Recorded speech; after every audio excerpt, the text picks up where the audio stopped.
I used to be a robber. Today, I'm going to tell you about the most horrifying night of my life. On that particular October evening, I picked a home on a desolate stretch of dirt road near the edge of a thick forest. The nearest neighbor was at least 2 miles away. The house itself looked weathered and decaying, with paint peeling off the wooden planks like rotting skin. An old rusted pickup truck sat off to the side, sinking into the tall, damp grass. Behind the property lay dense, unbroken woods, stretching endlessly into the dark horizon. It seemed like the perfect target. I pulled up, cut my engine, and sprinted up the creaky wooden steps of the porch. I began pounding on the heavy oak door, shouting for help at the top of my lungs. Within seconds, the door swung open. But instead of a frightened, frail old lady, I was met by a woman with hollow, vacant eyes. She did not look shocked, scared, or even remotely concerned. Her face was a pale canvas of deep wrinkles, and her skin had an unhealthy grayish tint. She stared at me for a moment, her gaze cold and unblinking, before a slow smile spread across her face. It was a terrifying smile, revealing black, decaying gums with only a couple of sharp, discolored teeth remaining. "What seems to be the trouble, son?" she asked, her voice sounding like dry leaves rustling together. I launched into my usual script, panting and waving my hands toward the dark road. "Please, ma'am. My car died, and my wife is in the passenger seat, going into labor. She's bleeding. I need to use your phone right now." Without a second of hesitation, her long, bony fingers reached out and locked onto my shoulder. Her grip was surprisingly tight, like iron pincers digging through my jacket. "Oh, you poor thing." She purred, her breath carrying a faint, foul odor of sour milk and metallic copper. "Come inside. Come right into the living room. Don't you worry, you're going to be taken care of." As she pulled me across the threshold, a sudden wave of uneasy hesitation washed over me. Usually, people panicked, rushing to grab a phone or looking frantic. She was eerily calm, almost eager. She led me into a dimly lit living room to the right of the hallway. The room was filthy, covered in thick layers of dust, but what caught my attention was the complete absence of any family photos, lamps, or everyday furniture. The only thing in the center of the room was a heavy wooden table covered in dark, crusted stains. Before I could process the weirdness of the room, heavy floorboards groaned behind me. I turned around, and my breath hitched. Entering the room was a monstrous man. He was easily 6 feet 4 inches tall and weighed well over 350 pounds. He wore filthy, blood-stained denim overalls over a grease-stained shirt. But what horrified me was not just his size, it was his face. He looked no older than 25, but his eyes were completely devoid of human intelligence, glassy and dead. In his massive calloused hands, he held a double-barreled shotgun, its metal shining under the dim overhead bulb. This was a massive oversight on my part. Younger men were unpredictable, dangerous, and completely ruined my clean, easy routine. "This is my boy Thomas," the old woman whispered softly, her fingers still pinching my arm. "He's going to go check on your car and your wife." Before I could even open my mouth to invent an excuse to back out, she suddenly threw her head back and let out a blood-curdling screech that echoed through the small house. "Hank, get the butcher hooks. We got a fresh one." My heart hammered violently against my ribs. Panicking, I realized her son was already marching out the front door, shotgun slung over his massive shoulder. If he reached my car, he would immediately see that there was no pregnant woman bleeding in the front seat. Seconds later, an ancient, hunched man limped into the living room.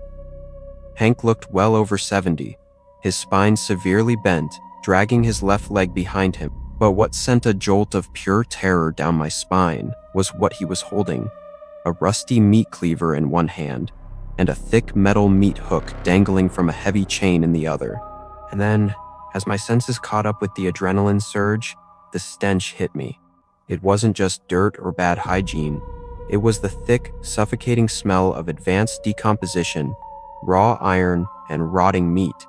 It filled my nose and throat, making me violently gag. Glancing toward the darkened hallway behind Hank, I caught a glimpse of dark plastic tarps stretched across the floor, covered in sickening red splatters and flies. "He looks tender, Martha," Hank mumbled through a wet, raspy throat. his milky eyes fixing right on my throat. Very tender. I left my wallet in the car, I stammered, backing up slowly toward the front door. I'll be right back. Both Hank and the old woman began creeping toward me, blocking the doorway with slow, synchronized steps. The old woman's smile stretched even wider, tearing the dried skin at the corners of her mouth, letting dark droplets of blood trickle down her chin. "Where are you going, sweetie?" she cooed, her voice morphing into a guttural growl. "You said you needed help. We're going to help you, piece by piece." Hank lunged forward, swinging the heavy cleaver toward my neck. Adrenaline slammed through my veins. I ducked hard, feeling the cold air of the swinging blade graze the top of my hair. I used all my speed to push past the old woman, shoving her hard into Hank. They tumbled backward with a horrific wet thud, and I slammed through the front door into the pitch-black night. I sprinted toward my car, my lungs burning, completely forgetting for a split second about Thomas. But as I reached the vehicle, my heart plummeted into my stomach. All 4 tires had been violently shredded, hanging off the rims in jagged strips of rubber. Long, deep gouges scarred the doors, as if someone had taken an axe to the metal. Thomas was standing on the far side of the road, holding the shotgun in one hand and a giant hunting knife coated in dark grease in the other. "He's running! Get the dogs! Get the hooks!" Hank screamed from the front porch. Pure primal fear took over. I couldn't run down the open dirt road. I would be an easy target for the shotgun. I dove straight into the dense, suffocating darkness of the woods behind the house. The forest was a maze of jagged branches and sharp briars that ripped through my clothes and tore into my skin. I ran blindly for 2 or 3 minutes, tearing deeper into the darkness, until my chest felt like it was going to explode. I collapsed behind a massive oak tree, digging my fingers into the wet mud, pressing my body flat against the damp earth. I clamped both hands over my mouth, desperate to stifle the sound of my heavy panting. The sounds were right behind me. Thomas was entering the tree line. I held my breath, my heart beating so hard I was terrified he could hear it.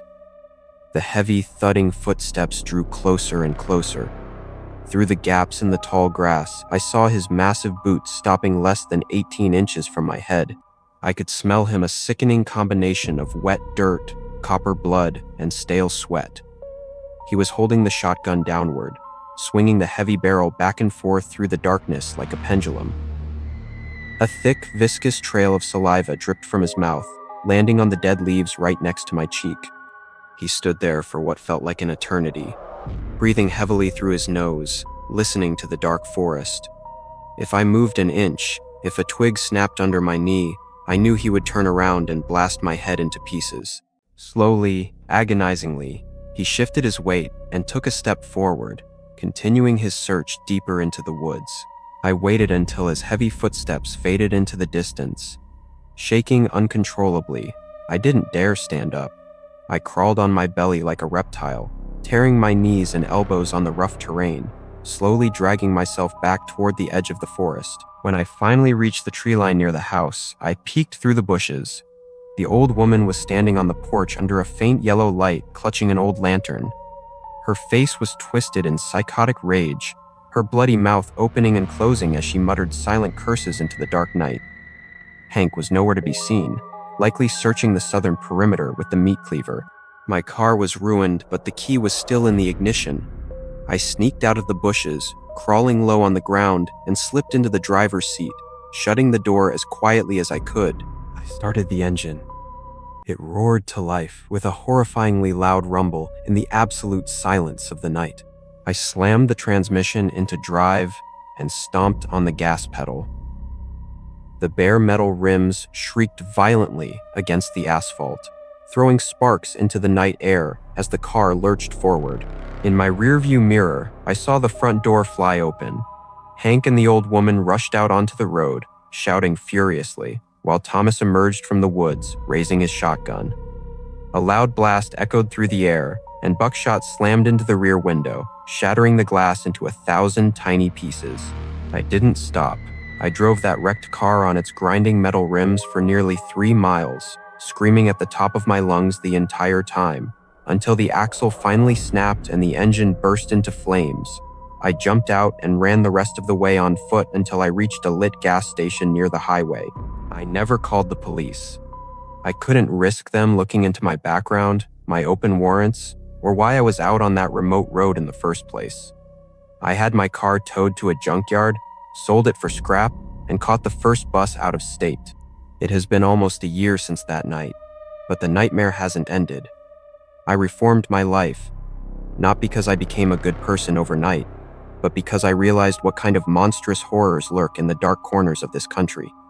Sometimes, when I'm lying in bed in my quiet apartment, I swear I can still smell that sickening rot, and every now and then, when the night gets cold and the wind whistles through the window frame, I hear that old woman's raspy voice echoing in the dark.